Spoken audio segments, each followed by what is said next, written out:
The chilling wind that was rolling forced us inside the house since it was almost impossible to even light a cigarette.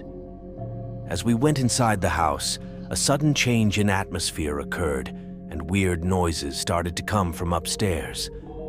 The light from Yasmine's father's room was still off, but if you took a quick peek from outside, the light was still on. We were trying to find a logical explanation still. However, the more logic we tried to apply to the situation, everything seemed more confusing. Yasmine had a dog and a cat, but the dog was in the backyard sleeping, and the cat was with David while the noises were happening.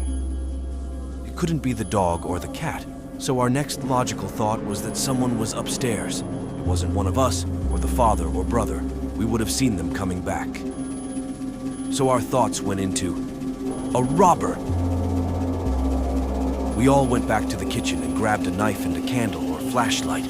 Up in arms, we all went together upstairs and searched every place imaginable. We even looked inside the dirty laundry basket, but there was nobody beside us.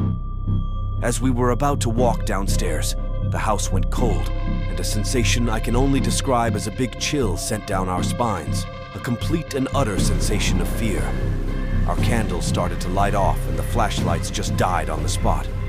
All of us rushed down the stairs to get the cat and bring the dog inside to protect us.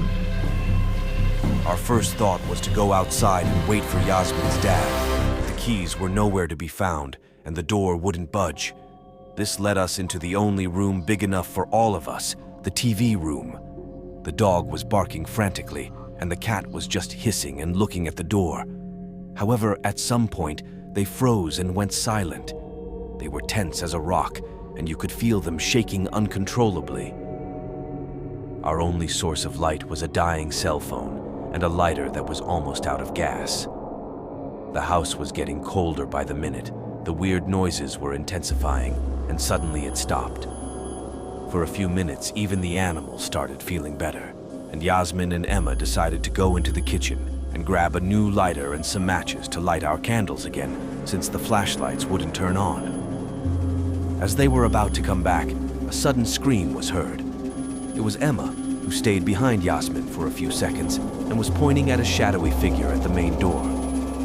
We all pulled her back to the TV room as she couldn't move. The house got even colder. To us, it felt like an eternity, and every time we lit the candles, a sudden wind would blow them off again and again. During our last attempt to light the candles, a sudden bang at the door. We were all petrified and couldn't move. The shadowy figure was inside the room, and as it seemed, it was getting closer and closer. The whole house lit on. A few seconds later, Yasmine's father and brother were entering the house. We were saved. We rushed to them and told them what just happened. As we described the shadowy figure, their faces turned pale, and as their sights crossed, his father told us, "Boys, next time a blackout happens, just stay outside. Since the murder of the family a few blocks down the road happened a year ago, neighbors have reported weird occurrences when electricity goes off." From that Friday night, we never met at Yasmine's house to play again. The only time we even stepped into that house again was during the day, and just to pick him up. Thank you so much for joining us on this captivating journey. If you enjoyed this story and want to experience more thrilling tales, make sure to hit that subscribe button and turn on notifications so you never miss out on our latest adventures. Your support means the world to us, and we can't wait to share more exciting stories with you in the future. Until then, stay tuned, stay curious, and keep the adventure alive. See you in the next chapter.